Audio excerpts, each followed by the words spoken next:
이 아침에도 우리 주님의 은혜가 넘치기를 소원합니다. 함께 묵상하실 말씀은 이사야서 14장 24절에서 32절 말씀입니다. 같이 말씀 읽겠습니다. 만군의 여호와께서 맹세하여 이르시되 내가 생각한 것이 반드시 되며 내가 경영한 것을 반드시 이루리라. 내가 아수르를 나의 땅에서 파하며 나의 산에서 그것을 짓밟으리니 그때에 그의 멍에가 이스라엘에게서 떠나고 그의 짐이 그들의 어깨에서 벗어질 것이라. 이것이 온 세계를 향하여 정한 경영이며 이것이 열방을 향하여 편 손이라 하셨나니 만군의 여호와께서 경영하셨은즉 누가 능히 그것을 패하며 그의 손을 펴셨은즉 누가 능히 그것을 돌이키랴. 아하스 왕이 죽던 해에 이 경고가 임하니라. 블레셋 온 땅이여 너를 치던 막대기가 부러졌다고 기뻐하지 말라. 뱀의 뿌리에서는 독사가 나겠고 그의 열매는 날아다니는 불뱀이 되리라. 가난한 자의 장자는 먹겠고 궁핍한 자는 평안히 누우려니와 내가 내 뿌리를 기근으로 죽일 것이요 내게 남은 자는 사륙을 당하리라. 성문이여 슬피 울지어다. 성읍이여 부르짖을지어다. 너 블레셋이여 다 소멸되리로다. 대저 연기가 북방에서 오는데 그 대열에서 벗어난 자가 없느니라. 그 나라 사신들에게 어떻게 대답하겠느냐? 여호와께서 시온을 세우셨으니 그의 백성의 공고한 자들이 그 안에서 피난하리라 할 것이니라. 아멘. 이사야서 13장에서 23장의 말씀은 하나님께서 모든 나라를 통치하신다는 것을 알리기 위해서 10개의 나라를 대표적으로 언급하면서 그들의 죄악을 심판하신다는 선언을 하고 있습니다. 오늘 본문의 말씀은 그 두 번째로 아수르에 대해서 이야기를 합니다. 이미 10장에서 아수르의 심판은 예언되었지만 열국에 대한 심판의 맥락에서 다시 한번 이야기하는 것입니다. 오늘 말씀은 이렇게 시작을 합니다. 만군의 여호와께서 맹세하여 이르시되 내가 생각한 것이 반드시 되며 내가 경영한 것을 반드시 이루리라 라고 말입니다. 이 말씀의 핵심 단어는 생각과 경영이라고 할 수 있습니다. 하나님의 생각과 하나님의 경영입니다. 하나님은 생각하고 계획하시는 분이십니다. 그리고 그 하나님의 생각은 현실 세계에서 그대로 이루어집니다. 이것이 피조물인 우리 인간과 하나님의 큰 차이점이라고 하겠습니다. 우리는 아무리 계획하고 생각하여도 그것을 이룰 수 있는 경영에 나아갈 수 있는 능력이 한계가 있죠. 하지만 하나님은 생각한 것을 그대로 이루시는 분이심을 우리는 알아야 합니다. 하나님은 아수르에 대해서 생각하십니다. 아수르를 심판하시기로 결정하신 것입니다. 그것은 25절에서 나의 땅에서 파하며 나의 산에서 그것을 짓밟는다 라고 표현되고 있습니다. 그러면 하나님께서 아수르를 심판하시는 이유는 무엇일까요? 25절 하반절에서 그 이유를 설명하기를 아수르가 이스라엘에게 씌운 멍에를 벗기고 짐을 그 어깨에서 벗기려고 합니다 라고 말씀하십니다. 아수르는 하나님께서 엉뚱한 것에 정신을 빼앗긴 이스라엘을 정신 차리게 하기 위해서 사용하신 하나님의 도구이죠. 하지만 아수르는 그들에게 위임된 권력을 도가 지나치게 사용한 것입니다. 하나님의 백성들에게 도가 지나친 멍에를 씌우고 짐을 씌운 아수르를 하나님께서 심판하신다는 말씀입니다. 그래서 아수르에 대한 심판은 곧 하나님의 백성들의 자유를 의미한다고 하겠습니다.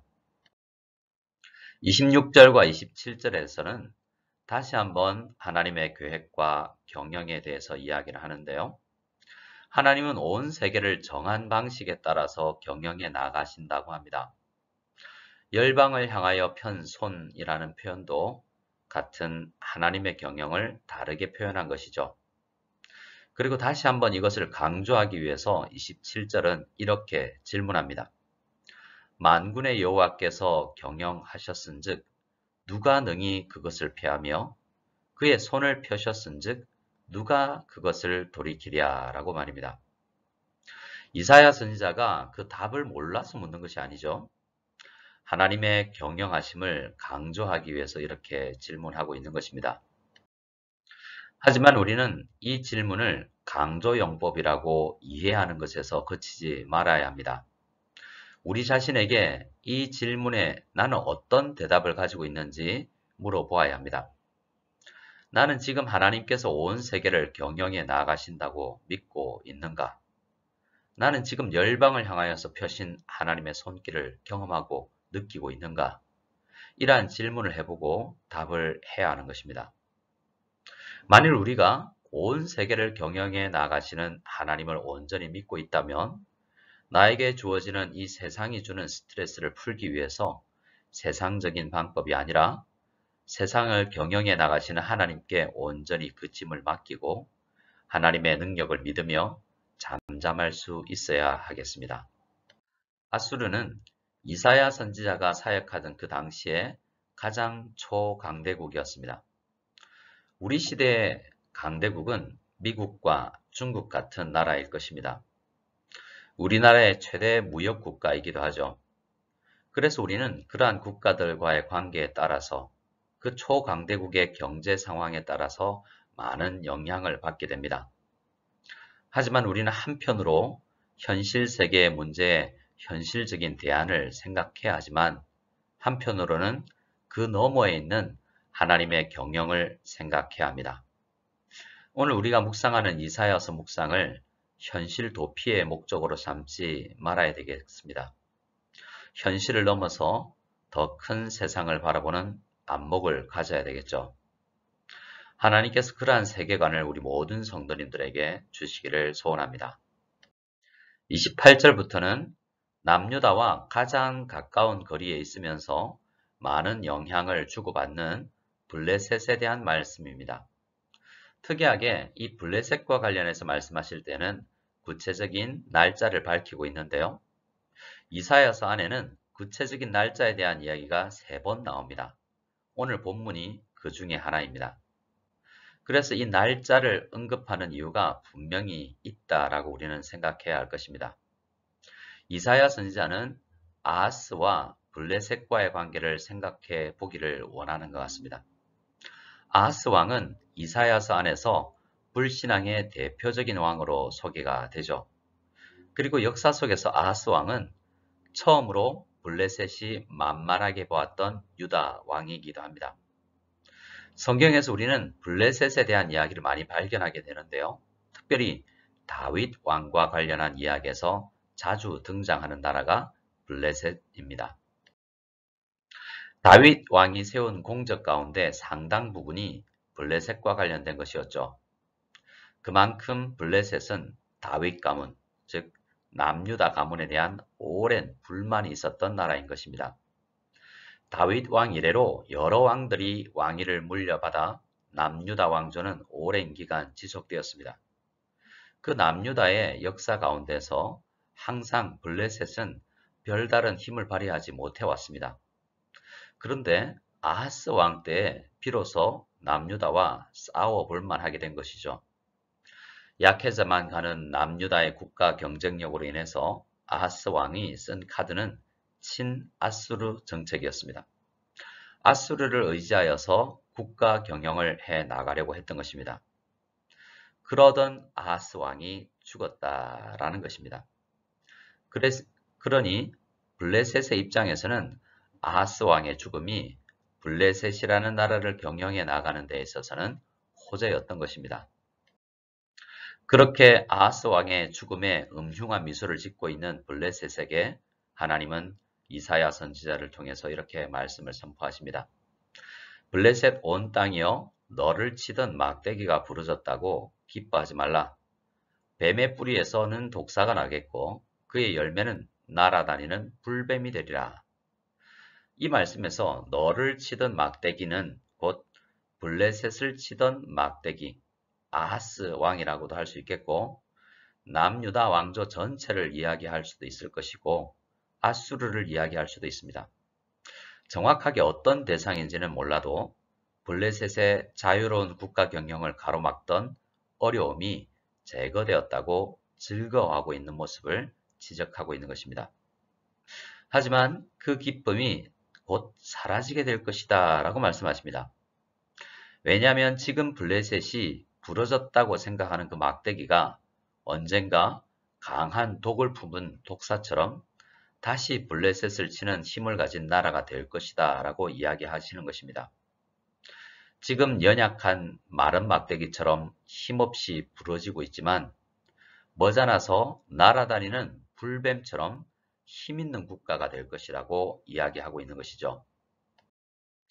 지팡이가 뱀이 된다라는 이 말씀은 하나님께서 모세에게 주셨던 마른 지팡이를 떠오르게 하죠. 하나님은 모세가 하나님께서 주시는 사명을 감당할 힘이 없다고 여러 번 거부할 때 모세가 가진 지팡이를 언급하시면서 이 지팡이를 가지고 이적을 행하라 라고 하십니다. 죽어서 마른 지팡이에게 무슨 힘이 있겠습니까? 고작 힘을 지탱하고 양떼를 칠 때 짐승들을 쫓는 정도의 역할밖에 할 수 없는 것이 마른 지팡이 아니겠습니까? 하지만 모세가 들었던 지팡이는 단순한 지팡이가 아니라 하나님의 계획과 경영하심을 믿는 사람들이 가진 힘을 상징합니다. 지팡이 자체는 힘이 없지만 마른 지팡이를 사용하시는 하나님이 힘이 있으신 것입니다. 마찬가지로 마른 지팡이 같은 우리들이지만 하나님께서 계획하시고 사용하시고자 할 때 강하신 하나님의 손에 붙잡힌 지팡이는 마치 하늘을 나는 불뱀처럼 놀라운 일을 하게 될 것입니다. 블레셋은 아하스 왕의 죽음 앞에서 기뻐하고 있지만 남유다 안에 신실하게 남아있는 자들을 경영해 나가시는 하나님은 죽지 않으셨습니다.